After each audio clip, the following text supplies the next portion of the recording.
પ્રધાનમંત્રી નરેન્દ્ર મોદીએ બેંગલુરુના કેએસઆર રેલવે સ્ટેશનથી 3 નવી વંદે ભારત ટ્રેનને બતાવી લીલી ઝંડી. બેંગલુરુથી બેલગાવી, અમૃતસરથી કટરા અને નાગપુરથી પુણે સુધીની ટ્રેન સામેલ. પીએમને નમ્મા મેટ્રોની યલો લાઇનનું પણ કર્યું ઉદ્ઘાટન. તો બેંગલુરુમાં શહેરી સંપર્ક યોજનાઓની પણ કરશે શરૂઆત. જમ્મુ કાશ્મીરના કિશ્તવાડના દુલ વિસ્તારમાં આતંકવાદીઓ અને સુરક્ષા દળો વચ્ચે અથડામણ ચાલુ. જાસૂસી એજન્સીઓની તપાસના આધારે મળી જાણકારી.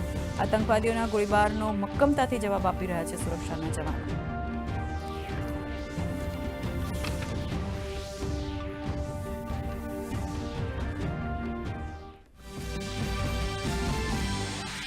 બિહાર એસઆઈઆર અંતર્ગત બહાર કરાયેલા 65 લાખ મતદાતાઓની યાદી જાહેર કરવાની માંગ પર ચૂંટણી પંચે સુપ્રીમ કોર્ટમાં દાખલ કરી સોગંદનામું. પંચે કહ્યું, યોગ્ય મતદાતાનું યાદીમાં નામ થશે સામેલ, પરંતુ યાદી જાહેર કરવા માટે ચૂંટણી પંચ નિયમો અનુસાર બંધાયેલ નથી.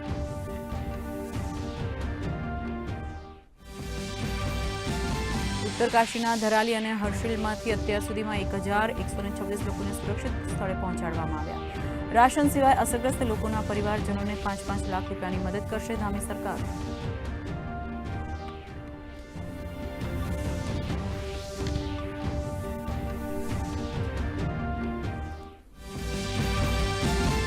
આજે વિશ્વ સિંહ દિવસ. મુખ્યમંત્રી ભૂપેન્દ્ર પટેલની અધ્યક્ષતામાં ભાણવડના બરડામાં આવેલા ટીમડી ખાતે યોજાયો વિશ્વ સિંહ દિવસ કાર્યક્રમ.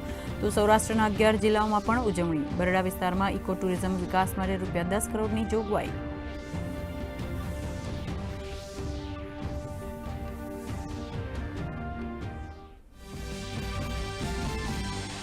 ગ્રામ્ય પોલીસિંગને વધુ અસરકારક અને મજબૂત બનાવવાના ઉદ્દેશ્ય સાથે રાજ્યભરમાં પોલીસ સરપંચ પરિસંવાદ કાર્યક્રમ.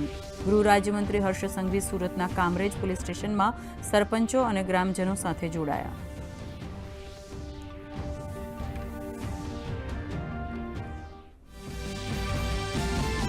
વલસાડ અને છોટાઉદેપુરમાં વરસાદી માહોલ. ગઈકાલે વલસાડ જિલ્લામાં 4 કલાકમાં 4 ઇંચ વરસાદથી જનજીવન ખોરવાયું.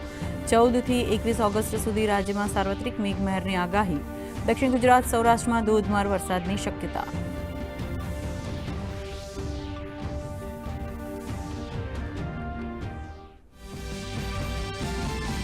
અને એશિયા રગ્બી અંડર-20 સ્પર્ધામાં ભારતીય મહિલા ટીમે યુએઈને 31-7થી હરાવી સેમીફાઇનલમાં મેળવ્યું સ્થાન. સેમીફાઇનલમાં ચીન સામે થશે ટક્કર.